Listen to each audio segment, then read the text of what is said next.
నమస్తే welcome to evening edition నేను Shivani bulletin ముందుగా హెడ్లైన్స్ చూద్దాం బీఆర్ఎస్ కు ప్రజలు బుద్ధి చెప్పారు మోదీని మరోసారి పీఎం చేయడమే లక్ష్యమన్న బండి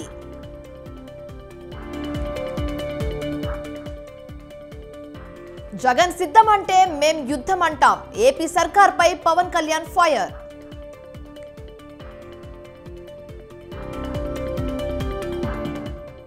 ట్రైబల్ వెల్ఫేర్ అధికారి జ్యోతికి జ్యుడిషియల్ రిమాండ్ 14 రోజులు విధించిన ఏసీపీ కోర్టు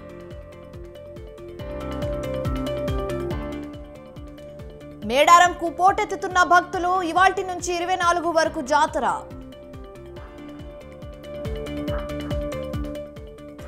యూపీలో కాంగ్రెస్ తో పొత్తు ఉంటుంది క్లారిటీ ఇచ్చిన అఖిలేష్ యాదవ్ పంజాబ్ హర్యానాలో సరిహద్దులో ఉద్రిక్తత టియర్ గ్యాస్ షెల్లింగ్ లో ఒకరి మృతి భారీ నష్టాలతో ముగిసిన స్టాక్ మార్కెట్ సెన్సెక్స్ 430 నిఫ్టీ 141 పాయింట్లు పతనం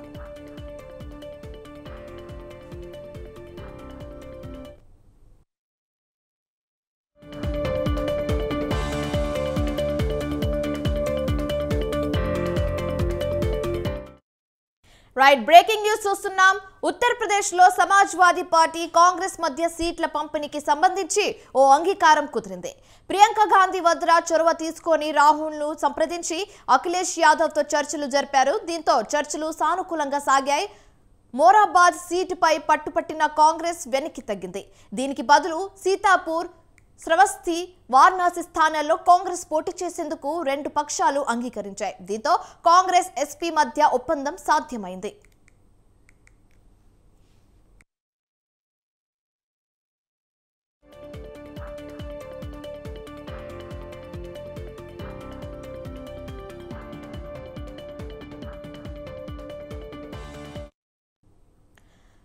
కాంగ్రెస్ అమేథీ రాయ్బరేలీ ప్రయాగ్రాజ్ వారణాసి మహారాజ్గంజ్ డోరియా బన్స్గామ్ సీతాపూర్ అమ్రోహా బులంద్షహర్ గాజియాబాద్ కాన్పూర్ ఝాన్సీ బారాబంకీ ఫతేపూర్ సిక్రీ సహరాన్పూర్ మథుర స్థానాల్లో పోటీ చేసే అవకాశం ఉంది అయితే రెండు పార్టీలు సంయుక్తంగా ఒప్పందాన్ని అధికారికంగా ప్రకటిస్తాయి ఆ తర్వాత అఖిలేష్ యాదవ్ భారత్ జోడో న్యాయ యాత్రలో పాల్గొనే అవకాశం ఉంది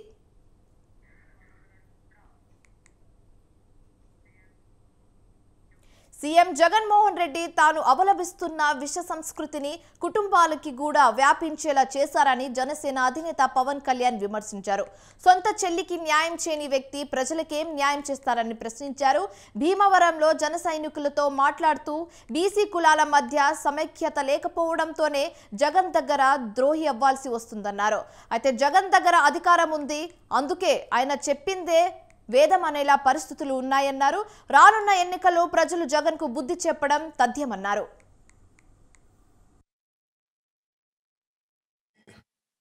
జనసేన భారతీయ జనతా పార్టీ నాయకుల ఆశీస్సులు ఉండాలి ఈ అలయన్స్ కోసం నేనేదో నాకు మెచ్చి మేకతోలు కప్తాను నేను చేయలే ఆంధ్రప్రదేశ్ అప్పుల్లో కూరుకుపోయిన ఆంధ్రప్రదేశ్కి అభివృద్ధికి దూరంగా ఉన్న ఆంధ్రప్రదేశ్కి క్రిమినాలిటీ పెరిగిపోయిన ఆంధ్రప్రదేశ్ని రక్షించుకోవాల్సిన అవసరం ఉంది అందుకని అందరం కలిసి ఓట్లు చెల్లకుండా ఉండాలని చెప్పిన ప్రతిపాదనకి ఎంత నలిగిపోయినో నా ఒకడికి తెలుసు ఈ రోజున అందరూ ఎమ్మెల్యేలు ఎంపీలు ఏదన్నా అవుదాం అనుకుని దాన్ని ఓటు అందరూ బలంగా ఉన్నారు ఈ రోజున ఈ బలానికి కారణం నేను పడ్డ మామూలు నలుగుడు కాదు దీనికి ఎన్ని చీవాట్లు తిన్నానో జాతీయ నాయకుల దగ్గర మీకు తెలియదు అన్ని చీవాట్లు తిన్నాను నేను ఒకటే 2 చేతులు పెట్టాను సార్ మా రాష్ట్రం సార్ ప్లీజ్ ప్లీజ్ ఇంతే దండం పెట్టి ఈ రోజున జరిగింది నేను ఎప్పుడు జనసేన పార్టీ ప్రయోజనాలు ఆలోచించాలా ఆంధ్రప్రదేశ్ ప్రజల ప్రయోజనాలు తెలుగు ప్రజల ఐక్యత ఆలోచించాలి సో దీన్ని దృష్టిలో పెట్టుకొని నాకు మనందరం బాగుండాలి ఈ అలయన్స్ బలంగా నిలబడాలి మనలో మనకి చిన్న ఇబ్బందులు ఉంటాయి కొన్ని త్యాగాలు ఉంటాయి ఇవన్నీ కొన్ని తప్పవు టీడీపీ జనసేన భారతీయ జనతా పార్టీ నాయకుల ఆశీస్సులు ఉండాలి ఈ అలయన్స్ కోసం నేనేదో నాకు మెచ్చి మేకతోలు కప్తాను నేను చేయలే ఆంధ్రప్రదేశ్ అప్పుల్లో మా అన్నయ్య చిరంజీవితో కొన్ని అంశాల్లో విభేదించి బయటకు వచ్చానన్న పవన్ కళ్యాణ్ మనుషులను జగన్ విడగొట్టారని అన్నారు ఈ సంస్కృతి కుటుంబాలకు పాకిందన్నారు. మాజీ సీఎం వైఎస్ రాజశేఖర్ రెడ్డి సంపాదించిన ఆస్తుల్లో వాటాను చెల్లి షర్మిలకు జగన్ ఇవ్వకుండా ఇబ్బంది పెట్టారని ఆరోపించారు. కోనసీమలో కాపులకి శెట్టి బల్జీలకి పడదు, కృష్ణా జిల్లాలో కాపులకి కమ్మవారికి పడదు, భీమవరంలో కాపులకి క్షత్రియ కులాలకి పడదు. ఇలా ప్రతి చోట చెప్తా ఉంటే నేను వచ్చి సాధించగలిగింది ఏంటంటే నేను కనకరాజు సూరి గారు ఇలా కూర్చొని నిలబడి ఉంటాం భీమవరం. నేను 2016 నుంచి నేను ఒక సోషల్ ఇంజనీరింగ్ ప్రక్రియ మొదలుపెట్టాను. ఎందుకంటే పొలిటికల్గా నేను రైట్గా మాట్లాడను, ఏది ఆకట్టుకునేలా మాట్లాడను, ఏది సరైందో నేను అదే మాట్లాడతాను. ఒక జబ్బుకి మందు సరిగ్గా మాట్లాడటం. భావితరానికి కావాల్సిన నాయకులు కులాలని విడగొట్టేవాళ్ళు కాదు, కులాలని కలుపుకుంటూ మనకి అభివృద్ధి పదం వైపు తీసుకెళ్లేవాళ్ళు. అన్ని జిల్లాల్లో కూడా కొత్త నాయకత్వం రావాలి. అలాంటి కొత్త తరం నాయకులకి జనసేన ఎప్పుడు వేచి చూస్తూ ఉంటారు. అలాంటి నాయకులు కనిపిస్తే మటుకు జగన్ కులాలని విచ్ఛిన్నం చేసే వ్యక్తి. అంటే ఇదందరూ మనం సోషల్ ఇంజనీరింగ్ సంబంధించి సమాజం ఈ రోజున భీమవరం నుంచి నేను పిలిపిస్తా ఉన్నాను. నేను చిన్నప్పటి నుంచి వింటుంది కోనసీమలో కాపులకి శెట్టి బల్జీలకి పడదు, కృష్ణా జిల్లాలో కాపులకి కమ్మవారికి పడదు, భీమవరంలో కాపులకి క్షత్రియ కులాలకి పడదు. ఇలా ప్రతి చోట చెప్తా ఉంటే నేను వచ్చి సాధించగలిగింది ఏంటంటే నేను కనకరాజు సూరి గారు ఇలా కూర్చొని నిలబడి ఉంటాం భీమవరం. నేను 2016 నుంచి నేను ఒక సోషల్ ఇంజనీరింగ్ ప్రక్రియ మొదలుపెట్టాను. ఎందుకంటే పొలిటికల్గా నేను రైట్గా మాట్లాడను, ఏది ఆకట్టుకునేలా మాట్లాడను, ఏది సరైందో నేను అదే మాట్లాడతాను. ఒక జబ్బుకి మందు సరిగ్గా మాట్లాడటం. భావితరానికి కావాల్సిన నాయకులు కులాలని విడగొట్టేవాళ్ళు. రాజ్యసభ ఎన్నికల్లో టీడీపీని క్లీన్ స్వీప్ చేశామని, వచ్చే ఎన్నికల్లో ఇదే పరిస్థితి కొనసాగుతుందని వైసీపీ ఉత్తరాంధ్ర సమన్వయకర్త వైవి సుబ్బారెడ్డి తెలిపారు. రాజ్యసభకు ఏకగ్రీవంగా ఎన్నికైన ఆయన అసెంబ్లీలో ఎన్నికల రిటర్నింగ్ అధికారి నుంచి ధృవపత్రం అందుకున్నారు. రాజ్యసభకు ఏకగ్రీవంగా ఎన్నికవడం సంతోషంగా ఉందన్నారు వైవి సుబ్బారెడ్డి. టీడీపీని పెద్దల సభలో ఖాళీ చేశామని, మొత్తం స్థానాలు వైసీపీ క్లీన్ స్వీప్ చేసిందని తెలిపారు. అయితే ఒక్కొక్క సభలో టీడీపీని ఖాళీ చేస్తున్నామని, త్వరలో లోక్సభ శాసనసభలో కూడా క్లీన్ స్వీప్ చేస్తామని చెప్పారు. అయితే టీడీపీ కాంగ్రెస్ పార్టీలలో ఉన్న వారికి రాజకీయ మనుగడగు ఉండదని చెప్పారు. సీఎం జగన్తో ఉంటేనే ఎవరికైనా రాజకీయంగా మంచి జరుగుతుందన్నారు. వైఎస్ జగన్తోనే జనం ఉందన్నారు.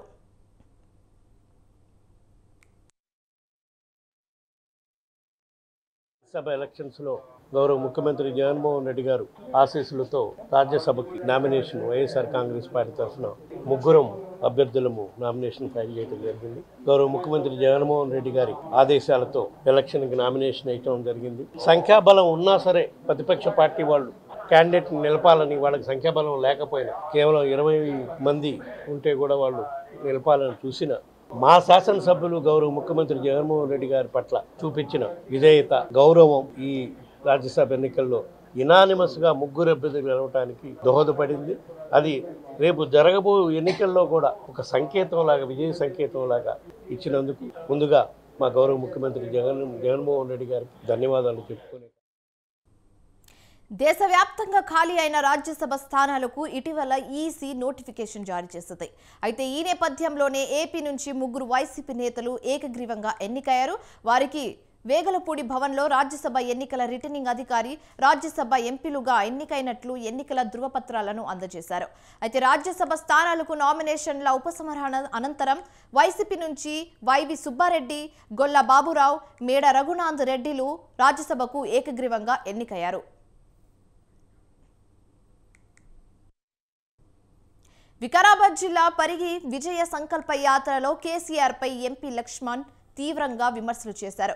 అవినీతి కుంభకోణాల్లో కూరుకుపోయిన పాపాల భైరవుడిని అక్కున చేర్చుకునే ప్రసక్తే లేదని మండిపడ్డారు. మోకాల మీద పడి ప్రాధయ మోదీ వద్ద కాలు బేరానికి వచ్చినా కనికరించే ప్రసక్తే లేదన్నారు. అయితే కుటుంబ అవినీతి పార్టీని తెలంగాణ ప్రజలు తుది ముట్టించి సముద్రంలో పడేశారని ఆగ్రహం వ్యక్తం చేశారు.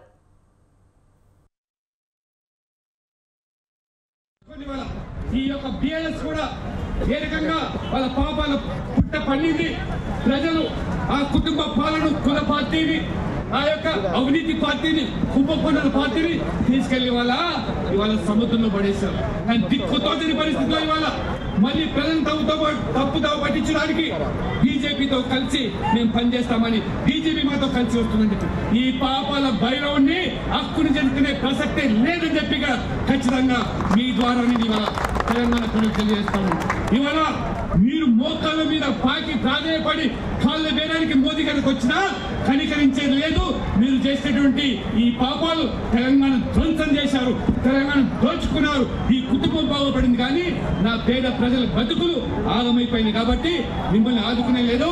మీరు చచ్చిన పాము, ఆ పామును మిడలేసుకోవడానికి ఇవాళ బీజేపీ సిద్ధంగా లేదని నేను ఖరాఖండిగా చెప్తాను. కాంగ్రెస్ సంస్కృతే బ్రీఫ్ కేసులు, ల్యాండ్ సెటిల్మెంట్లు, కార్లు అంటూ ఆరోపణలు చేశారు బీజేపీ మాజీ ఎమ్మెల్యే ఎన్వీఎస్ఎస్ ప్రభాకర్. కాంగ్రెస్ నేతలపై తాను చేసిన ఆరోపణలకు కట్టుబడి ఉంటానని తెలిపారు. అయితే కారు ఇచ్చిన వ్యక్తి లేదా తీసుకున్న వ్యక్తి స్పందిస్తే తప్పకుండా ఆధారాలు బయటపెడతానని చెప్పారు. కాంగ్రెస్ అధిష్టానం మాణిక్యం ఠాకూర్, మాణిక్రావు ఠాక్రేను ఎందుకు మార్చిందో సమాధానం చెప్పాలని డిమాండ్ చేశారు. కారు తీసుకున్న వారు మాట్లాడతారు. ఈ మధ్యలో మాట్లాడుతున్నటువంటి వంది మాగిదాలు ఉన్నారు కదా, వాళ్ళు సీట్ల కొరకు మాట్లాడుతున్నారు, వాళ్ళు పోస్టుల కొరకు మాట్లాడుతున్నారు, వాళ్ళు వాళ్ళ ఉనికి కొరకు మాట్లాడుతున్నారు. జనంలో తిరస్కరించబడినటువంటి ఒక నాయకులు, విలువలు కోల్పోయినటువంటి ఒక వ్యక్తులు మాట్లాడుతున్నటువంటి మాటలుగానే నేను దాన్ని పేర్కొంటా ఉన్నా. కారు ఇచ్చిన ఆయన మాట్లాడతాల్లా, కారు తీసుకున్న. గత బీఆర్ఎస్ పాలననే కాంగ్రెస్ ఫాలో అవుతుందని విమర్శలు గుప్పించారు. కాంగ్రెస్ కూడా అప్పులు, దుబారా ఖర్చులు చేస్తుందని ఫైర్ అయ్యారు. ప్రభుత్వ సలహాదారుల పేరుతో రాజకీయ పునరావాసం ఇస్తుందని ఎన్వీఎస్ఎస్ ప్రభాకర్ అన్నారు. తాను ఎంపీగా పోటీ చేయబోనని పార్టీకి ఎప్పుడో స్పష్టం చేశానని, తాను పోటీలో లేనని స్పష్టం చేశారు. ఎన్నికల్లో మన తెలంగాణ రాష్ట్రంలో ఉన్నటువంటి ఇటు బీఆర్ఎస్ అటు కాంగ్రెస్ ఇద్దరి యొక్క రోలు ఏమాత్రం కూడా లేదని చెప్పని కూడా భావిస్తూ ఉన్నారు. అంటే ఇర్రెలవెంట్ అయిపోయారు. ఇవి పార్లమెంట్ ఎన్నికలు, మరొకసారి మోడీని గెలిపించడం కొరకు జరుగుతున్నటువంటి ఎన్నికల్లో మన పాత్ర ఉండాలి, మన ప్రమేయం ఉండాలి, అన్నిటికంటే ఎక్కువ మన ప్రాతినిధ్యం కూడా ఉండాలి అన్నటువంటి ఒక అభిప్రాయంతో తెలంగాణ ప్రజానికం యాత్రలకి బ్రహ్మరథం పడుతూ మరి ఆ రకంగా ముందుకు సాగుతున్నటువంటి ఒక వైనాన్ని చూసినటువంటి తర్వాత ఈ కాంగ్రెస్ బీఆర్ఎస్ యొక్క గుండెల్లో రైలు పరిగెడతా ఉన్నాయి. దాంతోపాటు వీళ్ళకి అడ్రస్ లేకుండా పోతుంది అన్నటువంటి ఒక భయం కూడా ప్రారంభమైందని చెప్పని నేను తెలియజేస్తా ఉన్నా.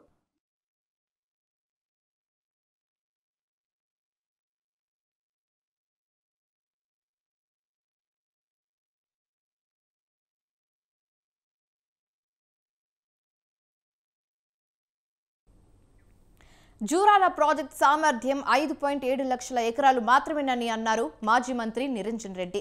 ఎన్నో కష్టాలు పడి 2 పంటలకు నీళ్లు ఇచ్చామన్నారు. అయితే జూరాల జలాలు ఇప్పుడున్న రైతులకే సరిపోవని, భీమా, నెట్టింపాడు, కోయిల్ సాగర్ పరిధి రైతులు ఇబ్బందులు పడే పరిస్థితి నెలకొందని చెప్పారు. కోదండగల్ ఎత్తుపోతులను జూరాలపై పెడితే మిగతా ప్రాజెక్టులకు ఇబ్బందులు తలెత్తుతాయని స్పష్టం చేశారు. 40 రోజులు మాత్రమే మనకు ఫ్లడ్ ఉండేటువంటి జూరాల మీద ఇదివరకే 5,70,000 ఎకరాలకు ఉద్దేశించిన ప్రాజెక్టులు నిర్మించబడి అమల్లో ఉండే అవి నీళ్లు బారుతా ఉన్నాయి అతి కష్టంగా. కాబట్టే మిగిలినటువంటి మొత్తం ఉమ్మడి పాలమూరు జిల్లా సాగునీటి అవసరాలు తీరాలంటే ఖచ్చితంగా శ్రీశైలాన్నే వాడుకోవాలి తప్ప ఇంకెక్కడ కూడా సరిపోయింది కాదు అనేటువంటి విజ్ఞతతోన, ముందు చూపుతోన, శాస్త్రీయతతోన ఆనాడు కేసీఆర్ గారు పాలమూరు రంగారెడ్డి ఎత్తిపోతల పథకానికి శ్రీశైలం బ్యాక్ వాటర్స్ నుంచి పెట్టినారు. ఏది ఆ నీళ్లను తీసుకునేటువంటి ఆ పాయింట్ ఏదైతే ఉందో శ్రీశైలం బ్యాక్ వాటర్స్ నుంచి పెట్టినారు. అంటే 365 రోజులు నీళ్లు ఉండేటువంటి చోట, నీటి లభ్యత ఉండేటువంటి చోట పాలమూరు రంగారెడ్డి పంపులు నడిచేటట్లుగా శ్రీశైలం ప్రాజెక్టు మీద మనం పెట్టుకున్నాం. మన పక్కకి కోలాపూర్ దగ్గర నార్లాపూర్ లిఫ్ట్, అది ఫస్ట్ లిఫ్ట్. అట్లా పాలమూరు రంగారెడ్డికి రేపు మన తెలంగాణ వాటా, నీటి వాటా ఎప్పుడు తేలినా సరే మన వాటా నీళ్లకు లోబడే 40 రోజులు మాత్రమే మనకు ఫ్లడ్ ఉండేటువంటి జూరాల మీద ఇదివరకే 5,70,000 ఎకరాలకు ఉద్దేశించిన ప్రాజెక్టులు నిర్మించబడి అమల్లో ఉండే అవి నీళ్లు బారుతా ఉన్నాయి అతి కష్టంగా. కాబట్టే మిగిలినటువంటి మొత్తం ఉమ్మడి పాలమూరు జిల్లా సాగునీటి అవసరాలు తీరాలంటే ఖచ్చితంగా శ్రీశైలాన్నే వాడుకోవాలి తప్ప ఇంకెక్కడ కూడా సరిపోయింది కాదు అనేటువంటి విజ్ఞతతోన, ముందు చూపుతోన, శాస్త్రీయతతోన ఆనాడు కేసీఆర్ గారు పాలమూరు రంగారెడ్డి ఎత్తిపోతల పథకానికి శ్రీశైలం బ్యాక్ వాటర్స్ నుంచి పెట్టినారు. ఏది ఆ నీళ్లను తీసుకునేటువంటి ఆ పాయింట్ ఏదైతే ఉందో శ్రీశైలం బ్యాక్ వాటర్స్ నుంచి పెట్టినారు. అంటే 365 రోజులు నీళ్లు ఉండేటువంటి చోట, నీటి లభ్యత ఉండేటువంటి చోట పాలమూరు రంగారెడ్డి పంపులు నడిచేటట్లుగా శ్రీశైలం ప్రాజెక్టు మీద మనం పెట్టుకున్నాం. మన పక్కకి కోలాపూర్ దగ్గర నార్లాపూర్ లిఫ్ట్, అది ఫస్ట్ లిఫ్ట్. అట్లా పాలమూరు రంగారెడ్డికి రేపు మన తెలంగాణ వాటా, నీటి వాటా ఎప్పుడు ప్రతిష్టాత్మక నిజామాబాద్ జిల్లాలో కాంగ్రెస్ ఎంపీ అభ్యర్థి ఎవరన్న దానిపై ఇంకా క్లారిటీ రాలేదు. అసెంబ్లీ ఎన్నికల తర్వాత జోష్లో ఉన్న హస్తం పార్టీ ఎంపీ అభ్యర్థుల విషయంలో ఆచితూచి వ్యవహరిస్తుంది. అయితే ఈ నేపథ్యంలో ఎంపీ అభ్యర్థిగా ఎవరిని ఎంపిక చేస్తారన్న అంశంపై ఉత్కంఠ నెలకొంది. అయితే టికెట్ బీసీలకు ఇవ్వాలన్న యోచనలో అధిష్టానం ఉందన్న వార్తలో ఇప్పుడు ఆ నాయకురాలికి టికెట్ పక్కా అంటూ ప్రచారం జరుగుతోంది.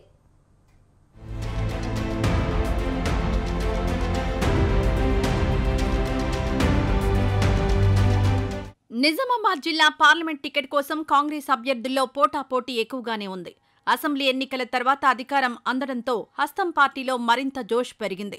జిల్లాలో కాంగ్రెస్ పార్టీ మళ్లీ పుంజుకుంది. ఉమ్మడి నిజామాబాద్ జిల్లాలో 4 అసెంబ్లీ స్థానాల్లో కాంగ్రెస్ విజయం సాధించింది. కాంగ్రెస్ పార్టీకి నిజామాబాద్ జిల్లా ఒకప్పుడు కంచుకోట. మళ్లీ పార్టీకి పూర్వ వైభవం తెచ్చేందుకు ఆ పార్టీ అధిష్టానం చర్యలు మొదలుపెట్టింది. 10 ఏళ్ల తర్వాత మళ్లీ కాంగ్రెస్ పార్టీ అధికారంలోకి రావడంతో ఇతర పార్టీలకు వెళ్లిన నాయకులు మళ్లీ సొంత గూటికి చేరుకుంటున్నారు. త్వరలో జరిగే పార్లమెంట్ ఎన్నికల్లోనూ మెజారిటీ స్థానాలు గెలవాలన్న టార్గెట్ పెట్టుకున్నారు కాంగ్రెస్ పెద్దలు.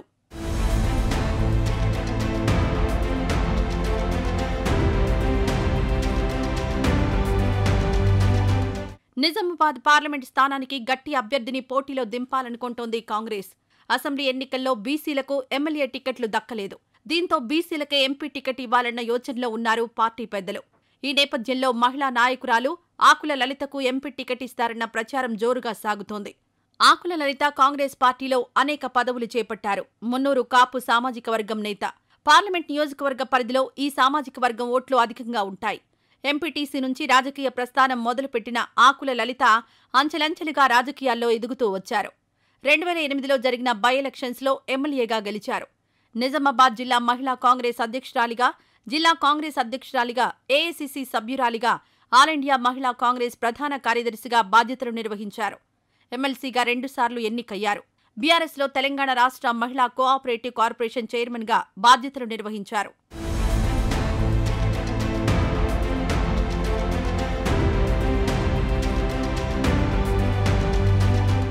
బలమైన సామాజిక వర్గానికి చెందిన మహిళా నేత కావడంతో ఆకుల లలితకు ఎంపీ టికెట్ వస్తుందన్న ప్రచారం జరుగుతోంది. జిల్లా కాంగ్రెస్ సీనియర్ లీడర్లు, క్యాడర్, పార్టీ శ్రేణులు ఆకుల లలితకు ఎంపీ టికెట్కు మద్దతిస్తున్నట్లు తెలుస్తోంది. వివాదాలకు తావులేని నాయకురాలు, అందరితో సఖ్యతగా ఉంటారన్న పేరుంది. అటు రాష్ట్ర నాయకత్వం కూడా ఆకుల లలితకే మద్దతిస్తున్నారన్న ప్రచారం జరుగుతోంది. రాహుల్ గాంధీ కూడా బీసీకే ఎంపీ టికెట్ ఇవ్వాలని సూచన చేయడం ఆకుల లలితకు కలిసొచ్చే అంశం.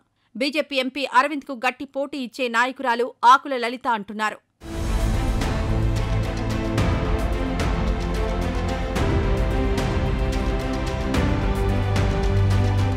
బీజేపీ నుంచి సిట్టింగ్ ఎంపీ అరవింద్ ఖచ్చితంగా పోటీ చేస్తున్నారు.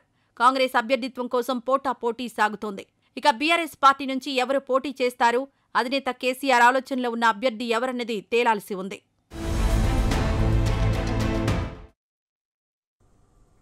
కాంగ్రెస్ అగ్రనేత రాహుల్ గాంధీ నేతృత్వంలో కొనసాగుతున్న భారత్ జోడో న్యాయయాత్రకు 5 రోజుల పాటు విరామం ప్రకటించారు. ఆయన కీలక సమావేశంలో పాల్గొననున్న నేపథ్యంలో ఈ నిర్ణయం తీసుకున్నారు. అయితే త్వరలో లోక్సభ ఎన్నికలు జరగనున్న తరుణంలో ముఖ్య సమావేశాల్లో పాల్గొనేందుకు రాహుల్ గాంధీ ఢిల్లీకి వెళ్లాల్సి ఉంది.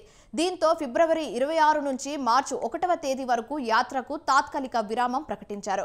ఈ సమయంలోనే ఆయన బ్రిటన్ పర్యటన కూడా వెళ్లనున్నారు. అయితే ఈ నెల 27, 28న కేంబ్రిడ్జ్ విశ్వవిద్యాలయంలో ప్రసంగించనున్నారు. యాత్రను మార్చి 2న పునః ప్రారంభిస్తారని జయరాం రమేష్ తెలిపారు. 5న మధ్యప్రదేశ్లోని మహంకాళేశ్వరి ఆలయాన్ని రాహుల్ గాంధీ సందర్శించనున్నారు.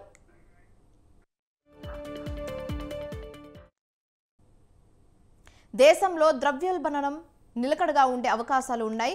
భారతదేశ ఆర్థిక వ్యవస్థ వృద్ధి బాటలో సాగుతుందని రిజర్వ్ బ్యాంక్ వెల్లడించింది. రిజర్వ్ బ్యాంక్ ఆఫ్ ఇండియా ఫిబ్రవరి బులెటిన్లో ఈ విషయాలను ప్రకటించింది. ద్రవ్యోల్బణాన్ని స్థిరీకరించడం 2024లో ఆర్థిక వ్యవస్థ వృద్ధి అవకాశాలు పుష్కలంగా ఉన్నాయని ఈ బులెటిన్లో తెలిపింది.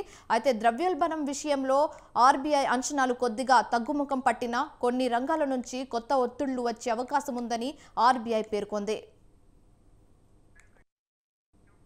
జనవరిలో రిటైల్ ద్రవ్యోల్బణం 3 నెలల కనిష్ట స్థాయి 5.1%గా నమోదు కావడంతో మొత్తం ద్రవ్యోల్బణ పరిస్థితిలో సానుకూల ఉన్నట్లు ఆర్బీఐ అభిప్రాయపడింది. RBI state of the economy పేరుతో నెలవారీ బులెటిన్ విడుదల చేస్తుంది. దేశీయ, అంతర్జాతీయ ఆర్థిక పరిస్థితులను ఈ బులెటిన్లో వివరిస్తాయి. అయితే ఆర్బీఐ అంచనాల ప్రకారం భారత ఆర్థిక వ్యవస్థ చురుగ్గానే సాగుతోంది.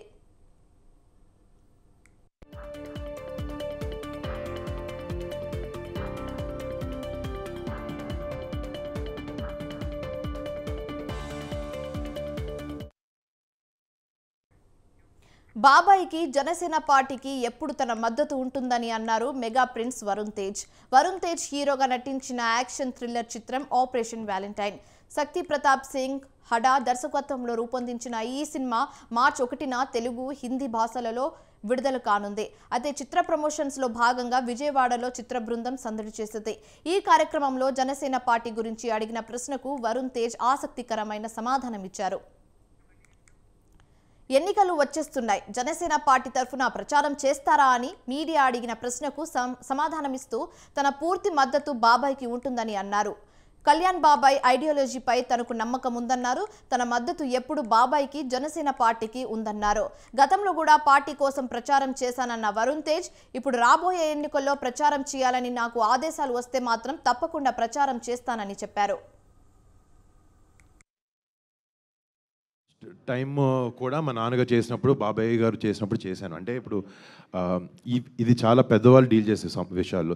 నా సపోర్ట్ అనేది మా బాబాయ్కి, మా బాబాయ్ నమ్మే ఐడియాలజీస్కి, మా బాబాయ్ తీసుకునే పాత్ మీద నాకు 100% ఎప్పుడూ నమ్మకం ఉంది.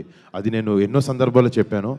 అండ్ అది మాత్రం ఎప్పటికీ మారదు. అండ్ జనసేనకి, బాబాయ్ దానికి మా ఎప్పుడు సపోర్ట్ 100%. అంటే నేను లాస్ట్ టైం కూడా మా నాన్నగారు చేసినప్పుడు, బాబాయ్ గారు చేసినప్పుడు చేశాను. అంటే ఇప్పుడు ఇది చాలా పెద్దవాళ్ళు డీల్ చేసే విషయాలు.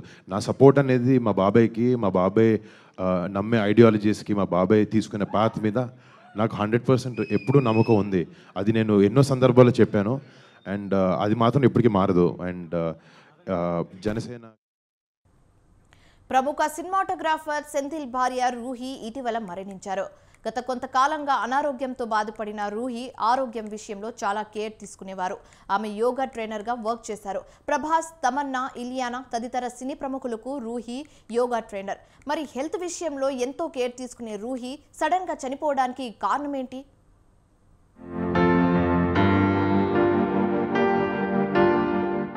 సినిమాటోగ్రాఫర్ సెంథిల్, యోగా ట్రైనర్ రూహి ఇద్దరూ ప్రేమించి పెళ్లి చేసుకున్నారు.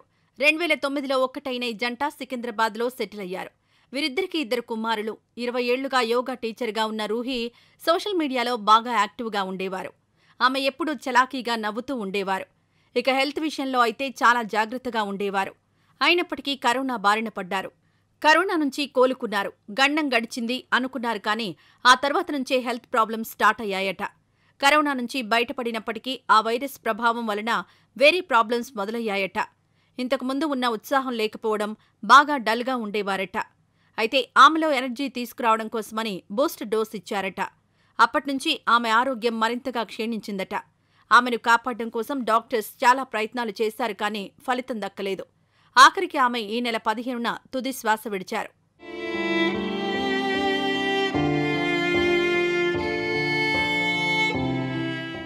ఇటీవలి కాలంలో ఎంగేజ్లో ఉన్నవారికి సైతం హార్ట్అటాక్స్ వస్తున్నాయి. అప్పటి వరకు చాలా ఉత్సాహంగా ఉన్నవారు సడన్గా హార్ట్అటాక్ రావడంతో చనిపోతున్నారు. దీనికి కారణం ఏంటంటే కరోనా బారిన పడిన వారికి ఇలా ఎక్కువగా జరుగుతుందని డాక్టర్లు చెబుతున్నారు. కరోనా నుంచి బయటపడిన వారికి హార్ట్అటాక్ అనే కాకుండా ఏదో ఒక హెల్త్ ప్రాబ్లమ్స్ వస్తున్నాయట. అందుచేత కరోనా వెళ్లిపోయింది, అమ్మయ్యా అనుకోవడానికి లేదు. అందరూ హెల్త్ విషయంలో జాగ్రత్తగా ఉండాలి అంటున్నారు డాక్టర్లు. కరోనా వ్యాక్సిన్ తీసుకున్న తర్వాత చాలా మందికి చిన్న చిన్న సైడ్ ఎఫెక్ట్స్ వచ్చాయనే విషయం తెలిసిందే. జ్వరం, ఒళ్ళు నొప్పులు వంటి సమస్యలొచ్చాయి. 1-2 రోజుల్లోనే ఇవి తగ్గిపోయాయి. అయితే ఓ కొత్త అధ్యయనం ప్రకారం వ్యాక్సిన్ 2 డోసుల కంటే కోవిడ్-19 బూస్టర్ డోస్ తీసుకుంటే సైడ్ ఎఫెక్ట్స్ కొంచెం ఎక్కువగానే ఉంటున్నాయని తేలింది. సెంథిల్ భార్య రూహీ విషయంలో జరిగింది ఇదేనా? బూస్టర్ డోస్ తీసుకోవడం వల్లనే సైడ్ ఎఫెక్ట్స్ రావడం, మల్టీ ఆర్గాన్స్ ఫెయిల్ అవ్వడం జరుగుతుందా అంటే అవునని అంటున్నారు వైద్యులు. అందుచేత బూస్టర్ డోస్ తీసుకున్న వాళ్లు హెల్త్ చెకప్ చేయించుకోవడం మంచిది. ఏది ఏమైనా రూహీ చాలా తక్కువ వయసులోనే తిరిగిరాని లోకాలకు వెళ్లిపోవడం బాధాకరం.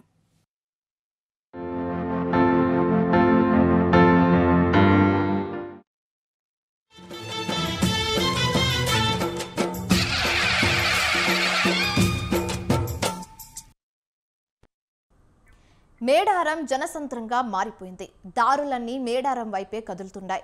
మహాజాతర ప్రారంభం సందర్భంగా సమ్మక్క సారలమ్మ భక్తులు పెద్ద సంఖ్యలో తరలివచ్చారు. దీంతో ఆలయం ప్రాంగణాలన్నీ భక్తులతో నిండిపోయాయి. భక్తులు పెద్ద సంఖ్యలో జంపన్న వాగులో పుణ్యస్నానాలు ఆచరిస్తున్నారు.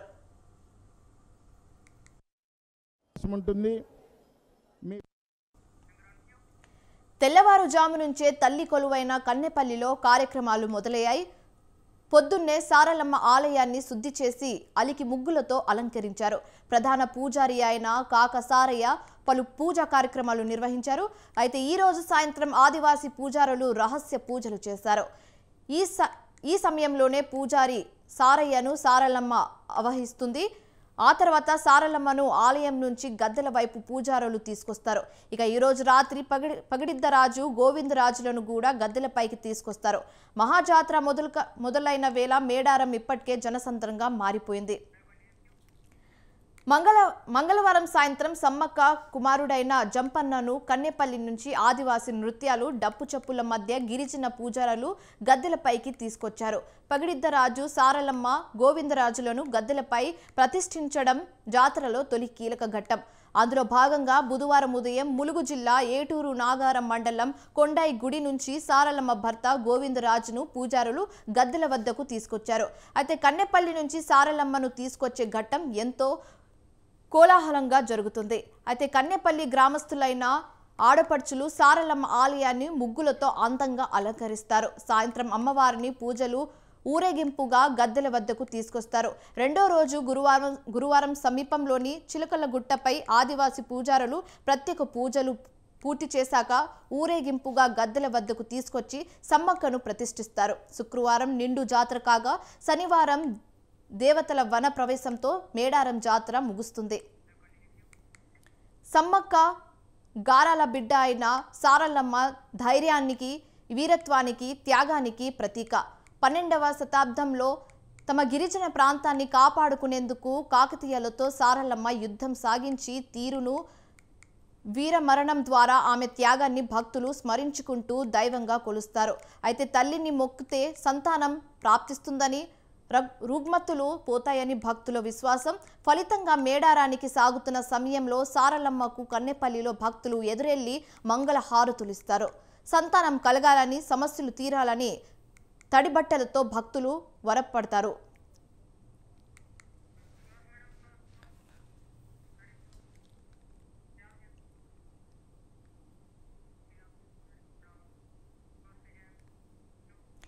ఇవి ఇప్పటి వరకున్న updates. For more updates keep watching Swatantra news.